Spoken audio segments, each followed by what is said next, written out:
can we say that the theory of problem, reaction and solution would be what's going on in the United States, let's say with the Black Lives Matter? Yeah. We are talking about now divide and conquer. So George Soros put about $70 million into Black Lives Matter, which is an extremist organization, and they are playing off of each other two races, let's say in the United States. Here in Europe, they are bringing these immigrants here. Is it the reason why is this happening to actually to create that fear in the people? Yeah, well, because on the end of the day, whatever, if those two groups there or here will clash, we will ask for a police state.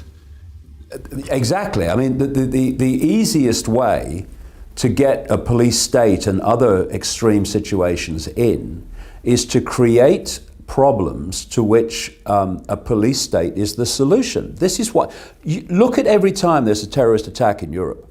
The answer is more control, more surveillance, more armed police and military on the streets, and so on. Now, in my new book, Phantom Self, and in the talks like on Saturday, I quote a guy called Dr. Richard Day, and he was a Rockefeller insider. He was an executive of Planned Parenthood, which is a Rockefeller organization that started out in the eugenics movement, which the Rockefellers were big time behind. And in 1969, he stood up, no one knows why, but he did, at a meeting of pediatricians in Pittsburgh, Pennsylvania, because he was a doctor.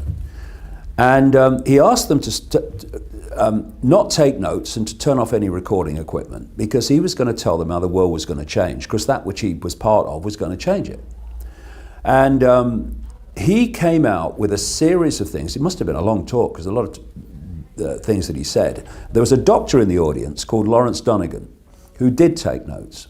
And a few, before he died in 2004, he did a series of interviews which went out on an internet site, describing what Day had said in 1969. And he was describing the world now in very detailed ways, extraordinarily so. Rockefeller was. He was talking about the internet in 1969, which apparently was only invented through CERN in something like 1989.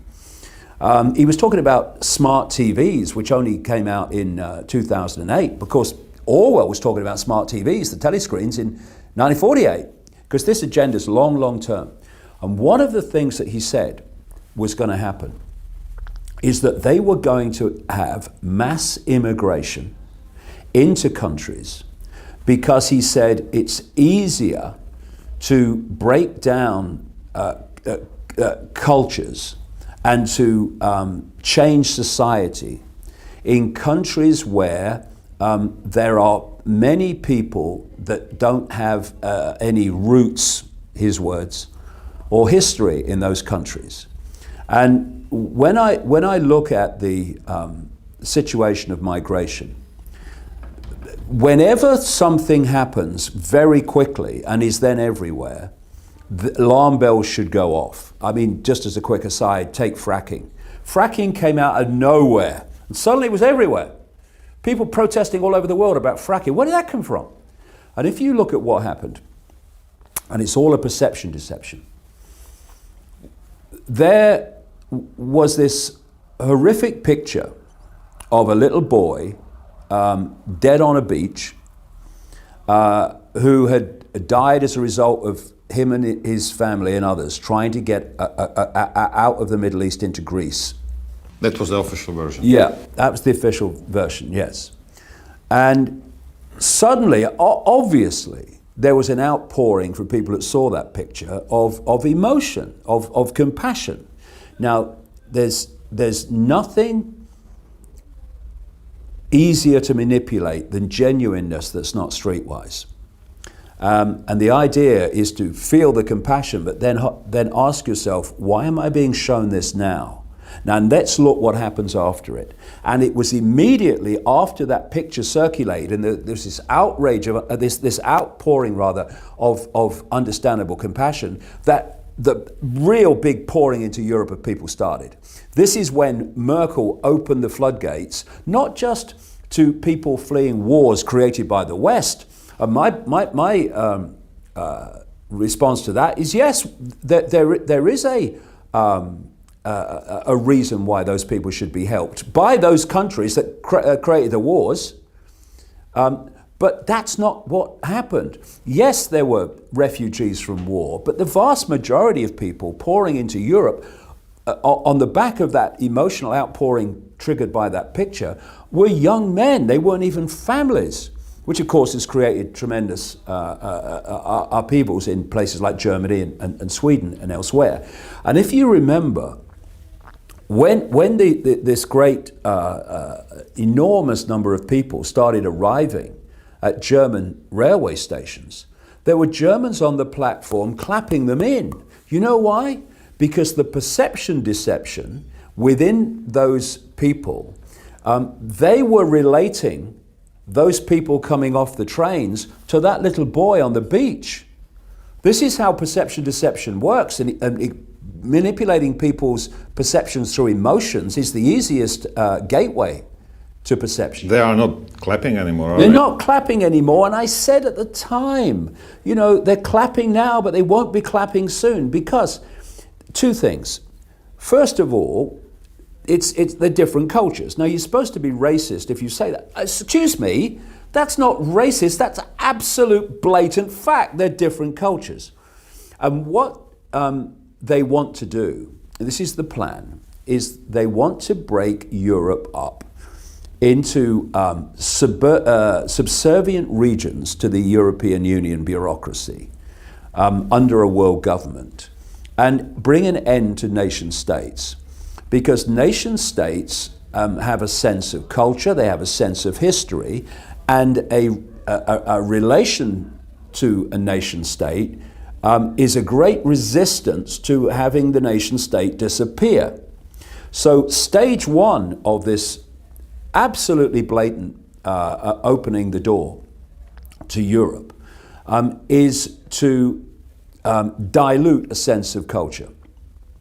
The other thing is they want the clashes. They want the clashes because that gives you divide and rule, and that gives you not only a reason for the police state, but you, as you rightly point out, people in fear of what's happening, like civil war, demanding the police state. That's what it's about. And I would say to people all over Europe, don't see things in black and white, otherwise you're going to be played like a stringed instrument.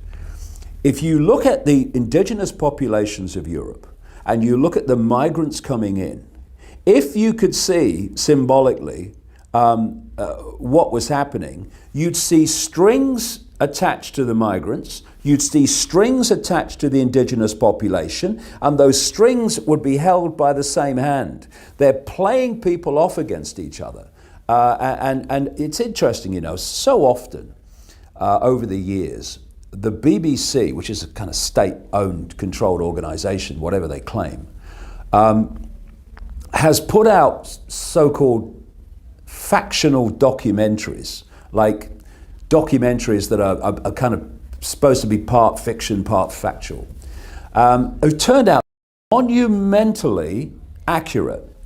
And for instance, there was a documentary which was based on the fact that bombs had gone off in London tubes, and they had the politicians and the people reacting. That was what the documentary was about. In 2005, the London bombings known as 7/7 were an absolute mirror of what was in that documentary. And I remember, it must have been a few decades ago now, the BBC ran this documentary, which was based on vast numbers of people pouring into Europe out of the Middle East and North Africa and transforming European society and creating the clashes and the conflict that followed. So when you have people like the notorious George Soros, who not only is saying that he wants, vast numbers of people coming into Europe ongoing, well, these mansions must be full then. Whenever Soros, who is a bagman for the Rothschilds, that's how he went out of Hungary and became a billionaire. Didn't they provide him with education, the London School of Economics? Yeah, excuse me. But it's people say, oh, he's very clever, he's a billionaire. Becoming a billionaire by playing the markets, when you know, because that which you are part of controls the markets, you know when the market's going up and the market down. Anybody can be a billionaire. Okay, the market's going to go up. Okay, I'll get into this. Market's going down. Okay, I'll get out of that. People don't know that the game is rigged? The game's completely rigged. So when Soros opens his mouth, this hidden hand is speaking. Not every now and again, not when there's an R in the month, all the time. So you look at Soros, you've mentioned him already in terms of Black Lives Matter and the attempt of a race war in America, and that's absolutely the case. And there was a local television station, I don't know, 2 or 3 months ago in America that exposed the fact that Soros and Soros front organizations, one of them I think was called Welcome America, was trying to pour people into parts of America out of middle America, Central America, with the exact same agenda of transforming those societies into a different culture. And he's behind that going on in the United States. He's behind what's going on in Europe. And so when you look at Chancellor Merkel, I mean, she is a front person for this hidden hand down to her DNA. So this starts to explain to German people and David, others in Europe about why suddenly she opened the floodgates, because it's destroyed. She surely must see now that it's not right, and she's still standing behind the decision. Exactly that. There are two options. She either really wants it or someone told her to do it. Yeah. Or she's stupid. And I don't think she's stupid. No, she's not stupid. She's very, very calculating and not stupid. She's not got an expanded consciousness, so she wouldn't do what she's done. But intellectually, she's not stupid. And the whole point that I've been trying to get across over these years is that the front people for this hidden hand are terrified of the hidden hand, because they know what the hidden hand does when it's crossed. And therefore, she is more frightened of the hidden hand than she is of the German people.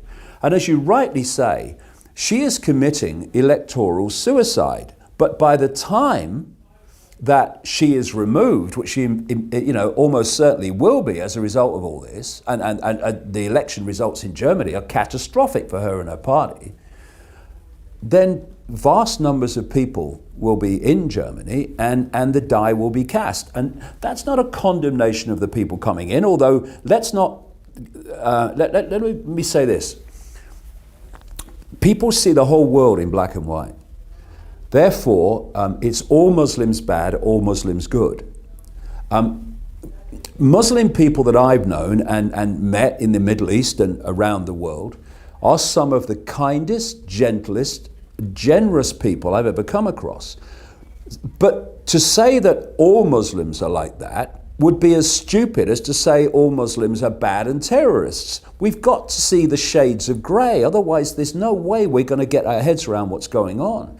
And there's no doubt that there are people who call themselves Muslim, and overwhelmingly these Muslim extremists are actually not following Islam that most people are following. They're following Saudi Arabia's basically extreme Islam. Yeah, this is why Saudi Arabia chops people's heads off, and so does ISIS, because they're expressions of the same belief system. And most of that is manufactured. They don't chop people's heads off in Syria. I mean, David, and many other Muslims. Let me ask you this. There are over 1 million of them already in Europe. Yeah. Now they came in, no one checked them. Yeah. No, exactly. Now, how can you tell which one is which? Which one is the terrorist? Which one is the kind one? Well, this is the problem that has everyone cast with the same perception of who they are. But there was an undercover reporter for a French television station, who went undercover with a terrorist, quote, terrorist cell in Europe. And when he came out and talked about it, he said the shocking thing was basically there was no Islam involved at all. These were just kids who were suicidal, who were on drugs, who were completely lost. And there was no mention of Islam.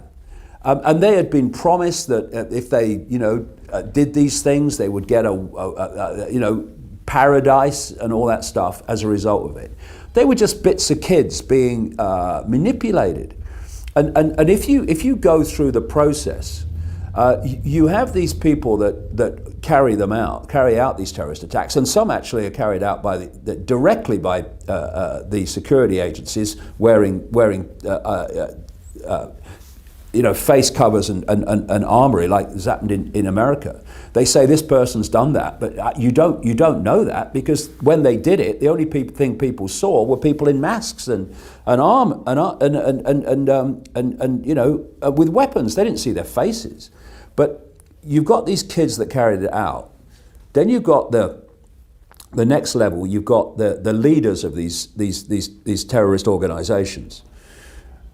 Then you've got military intelligence, like the CIA, British intelligence, and Mossad. Now, these kids here don't know that exists. And then above that, you're going deeper into No, they don't know that it exists above them. No. They think they're carrying out these terrorist attacks for whatever reason they are. They don't realize that because of compartmentalization, that actually they're carrying them out on behalf of the very authorities they think they're carrying them out against. Yes. This is the inversion. And so if we equate Islam as its I don't practice any religion. I think I have a phrase: religion is the greatest form of mind control ever invented. But if we cast everyone that follows Islam in a peaceful way with these kind of people who's no longer in control of their minds, then this divide and rule is going to be catastrophic in Europe. And I would say this. Let's not look at what people believe. Let's not look at what they look like. Let's look at what they do.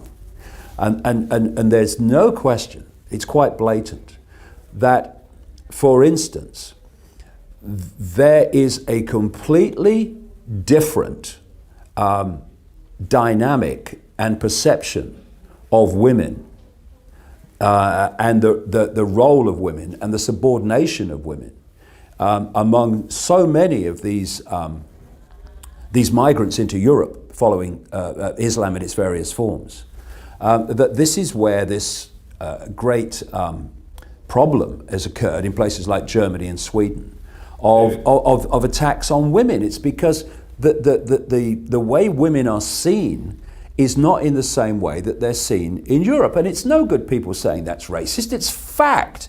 I mean, you look at Saudi Arabia at its most extreme. They can't drive cars, women. They can't basically go anywhere without a chaperone. You've got women in these extreme places like Pakistan who are stoned to death for being frickin' raped, right? I mean, it's absolute madness. That's the extreme. This unbelievable male domination and disrespect for women. Like, women are just slaves to be used and told what to do. Now, if some of that mentality is coming into Europe, it's not going to stop having that mentality, and we must face the fact. Again, we're into shades of grey. Are the vast majority of migrants coming into Europe abusing women? No, they're not. And they never would. Are some of them doing it? Yes, they are. And instead of saying we can't talk about that, we must think it's all like that, it's not. And this is the point. What these people are doing is creating the very thing that they say they don't want to happen, and that is a way of looking at what's happening with a frustration that you can't articulate how you feel about it. Why? Because of political correctness, you're a racist. Now, hold on. This racist card has been used everywhere. Yeah. Yeah. Now, in Central Europe, the media, they are trying to use it. Yeah. To a certain way, it's working. Yeah. But we don't have a chip on our shoulders. See, we haven't gone outside of our countries. We didn't invade and kill people. We didn't rob them from their natural resources. Right. So, if someone is a bad person or anything else, I don't care whether it's blue, black, or, Exactly. you're a prick, you're a prick. Exactly. That's it. Yeah. So here the racist card doesn't really fly, but in Western Europe, it's a very often used, and actually it works really well on people, especially on white people. Why would it work on them?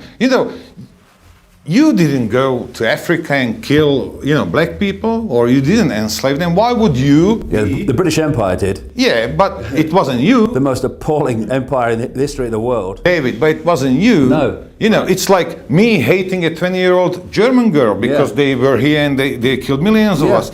I'm not crazy. Why would I hate her? Yeah.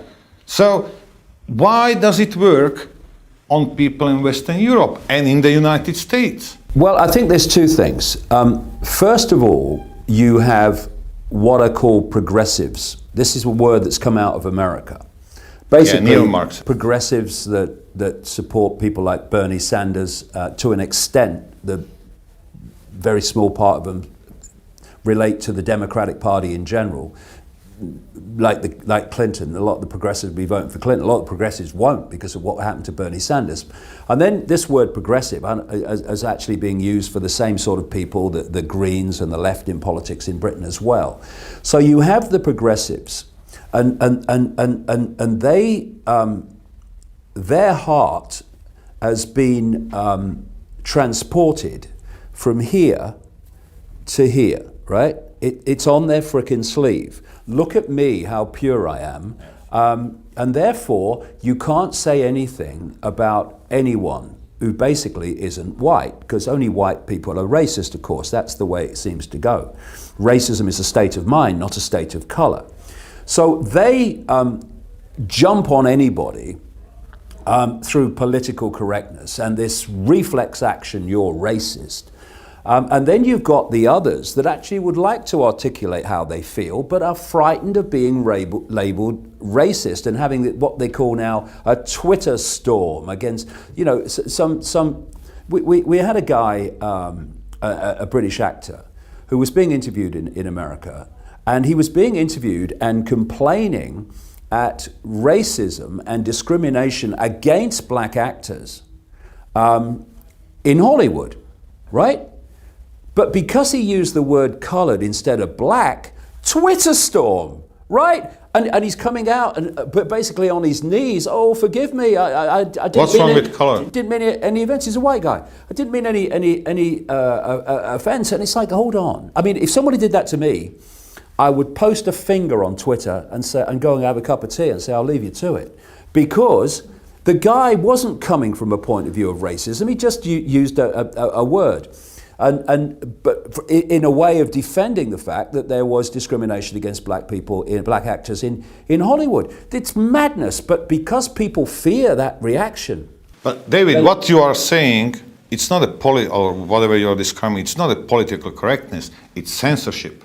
Well, yeah, but political correctness has been created personally by the social engineering organizations, going back to things like the Frankfurt School, which was the Rothschild School, to get the population to censor each other. That's what political correctness is or about. Themselves, auto-censorship. It's not about political correctness. I go into this on Saturday.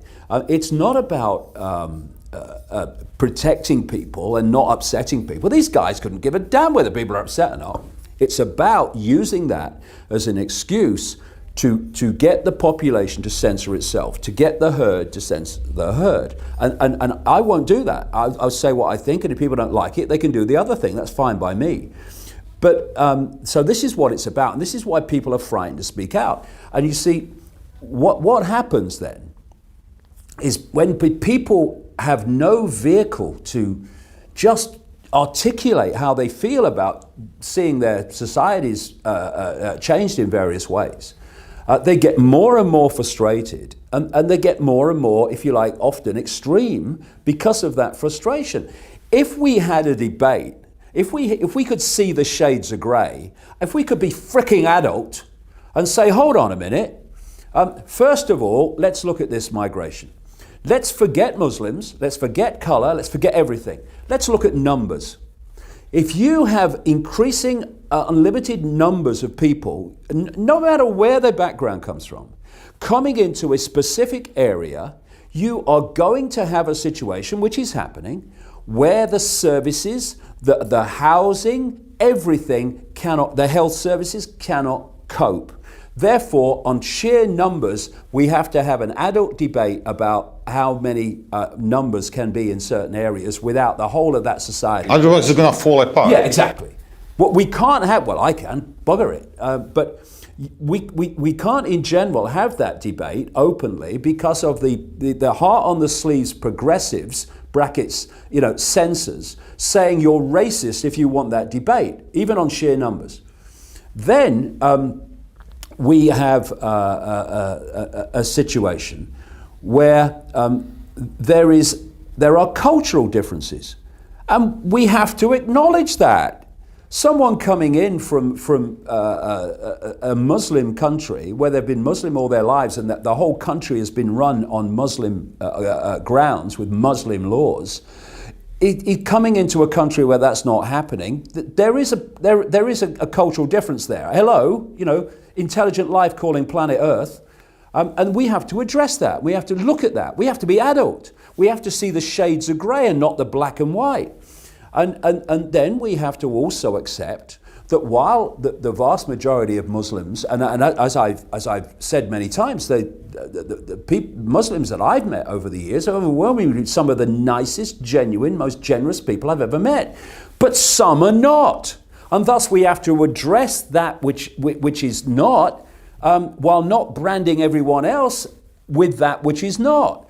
But we can't have that debate because if you want to talk about the abuse of women by people who have contempt for women, then that's racist as well. So what happens is the people that are pushing that agenda of you're a racist, shut up, are actually creating the very frustration and the very sense of there's nothing I can do that brings out the more extreme reaction. All right, so these progs, wouldn't they listen to an argument that this is not actually a race problem, it's a cultural problem? Yeah, it's not about race. I mean, anyone that's looked at my work knows where I'm coming from. I say that what we are is awareness, a state of being aware. We don't have form in our ultimate state. We are sense of awareness. And these vehicles are vehicles to allow our awareness to experience certain realities, because we don't want to get deep into this, but we think we're in a world. We're not. We're in a frequency band. The frequency band that we can decode into a visual reality is so tiny, it's laughable. Therefore, this world is just a place for our awareness to experience. And that awareness, that point of attention, of that same awareness, this is where I'm coming from, is experiencing through Muslim people, it's experiencing through black people, it's experiencing through Asian people, experiencing through middle class white people. And this association with what my body is relates to what I am, has created this situation where everyone sees everyone as apart from everyone else, and therefore the division lines of potential divide and rule are endless for this hidden hand to manipulate. So I am the ultimate non-racist in the sense that I'm saying we're all the same consciousness and the forms are only vehicles for experience. Thus, it's like, I've used this analogy. Racism is like two spacemen on the moon fighting over the fact that one spaceman's spacesuit was made by this company and is this color, and this spaceman's spacesuit was made by this company and is another color. I mean, we'd say, at Houston, we got a problem. These two spacemen on the moon have gone crazy. They're fighting over their different spacesuits. Well, that's what racism is. So where I'm coming from is absolutely that racism is the ultimate confirmation of a complete misunderstanding of reality and life itself. However, we still got to look at the fact that in the world that we're experiencing, there are perceptual differences and cultural differences which have to be addressed. And you can't just censor the fact, which is happening around Europe, that women are being abused by people with some people, not the vast majority, some people, with a different relationship to women and perception of women and their place in society than we have normally in Europe. We've got to address these things. And what's really unbelievable is that the feminist organizations that scream feminism all the time, oh, abuse of women, oh, women being put down. Okay, over here. What about what's happening in Saudi Arabia, right, to women? Oh, well, I don't know, we've got a meeting, I've never looked. Okay, what about the women that are being attacked sexually, etc., in places like Germany and Sweden? Oh no, can't talk about that, it's politically incorrect. I've got a better one for you. It's crazy. Listen, about a month ago in Bratislava in Slovakia, there was this pride march, you know, the homosexuals, gay people, and they were marching with a banner which said, "Rainbow against Islamophobia." I've got that picture, it will be on the video. You know, you look at it and you go like, are you people crazy? What's wrong with those people? Why, you know, they are throwing them off the roofs. Yeah. There are, you know. Because we are in a world that is constantly manipulated to see everything in black and white terms, and you know, I mean, not just, I don't mean that racially. I mean symbolically. There are no shades of grey, and if you look at the world and you look at history, the truth is always in the shades of grey. It's never in the black and white.